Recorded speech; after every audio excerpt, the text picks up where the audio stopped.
I am tired, cold, unhappy. I swear that I can't take it anymore, even though this is my duty as a man and a soldier of the fatherland.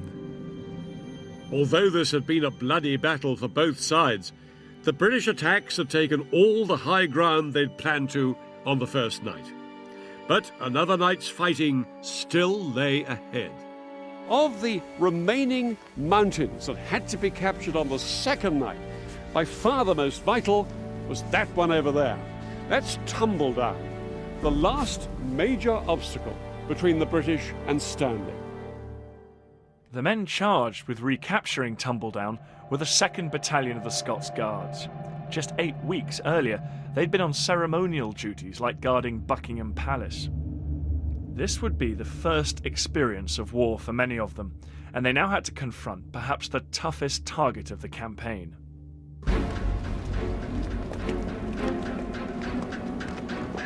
If the Argentinians lost Tumbledown, they lost Stanley.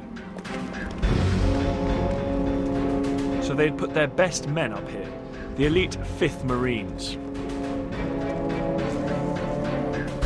700 heavily armed, crack troops were dug into the protected positions in the caves and rocks high on the mountain.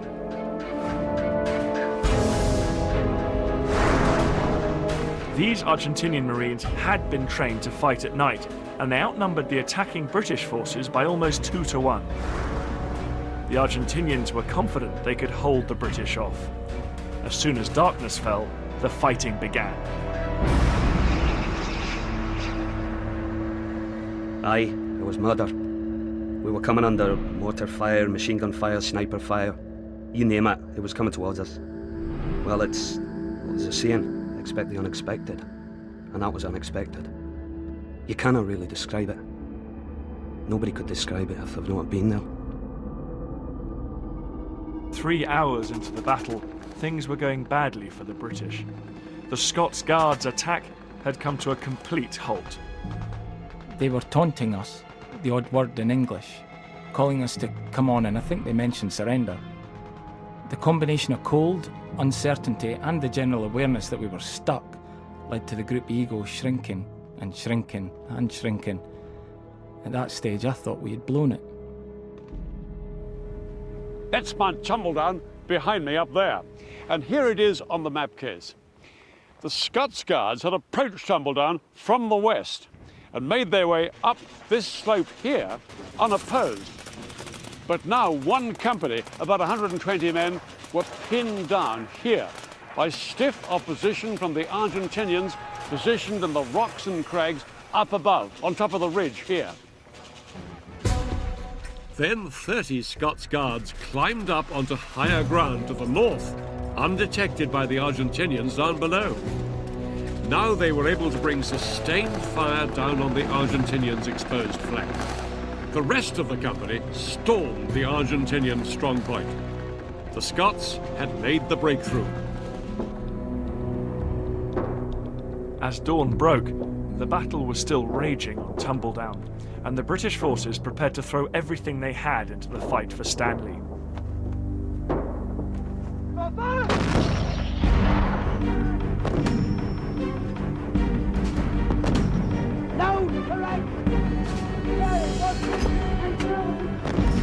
They hammered the remaining enemy positions in a final all-out bombardment.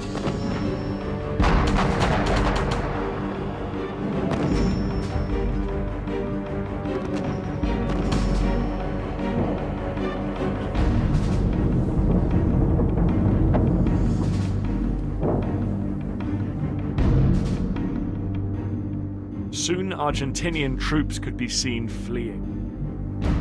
The British troops had effectively destroyed their enemy's will to fight, and the Argentinians retreated, flooding back into Stanley in their hundreds. The Argentinian resistance was crumbling.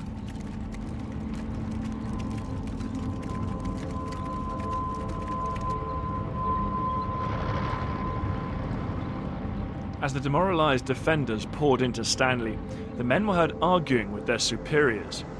Discipline among the Argentinian troops was breaking down.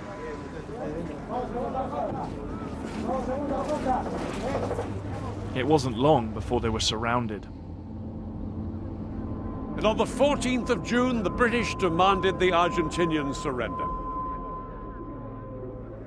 Realizing that he had little choice, Menendez accepted.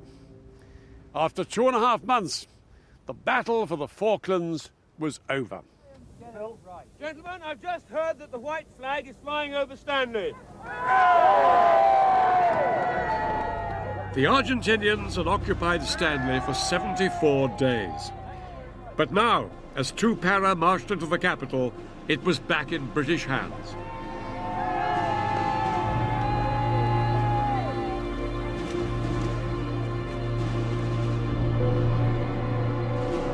A month later, the first British troops arrived back home to jubilant celebrations.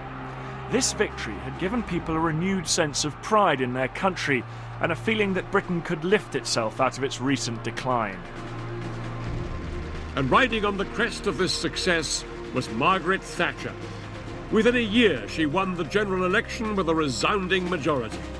The Iron Lady had cemented her position as a major world leader. In Argentina, the news of the surrender was taken very badly. Far from uniting the people, the war had left the Argentinians furious at the army and the government.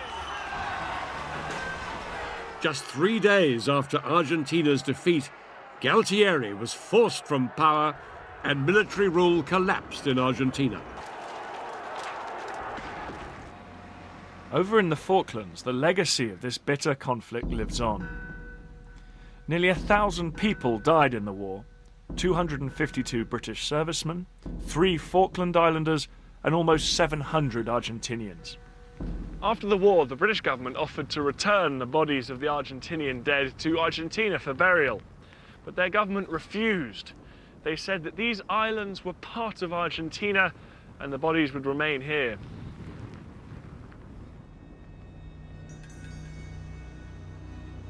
For the Falkland Islanders, these graves are a daily reminder that Argentina refuses to drop its claim to their homeland. After the war ended, Britain greatly increased its permanent military presence on the islands. Now there's 1 serviceman for every 2 civilians living here. Today, the islanders are still determined the Falklands remain British. As long as Britain continues to respect their wishes, there'll be no early end to this bitter territorial dispute.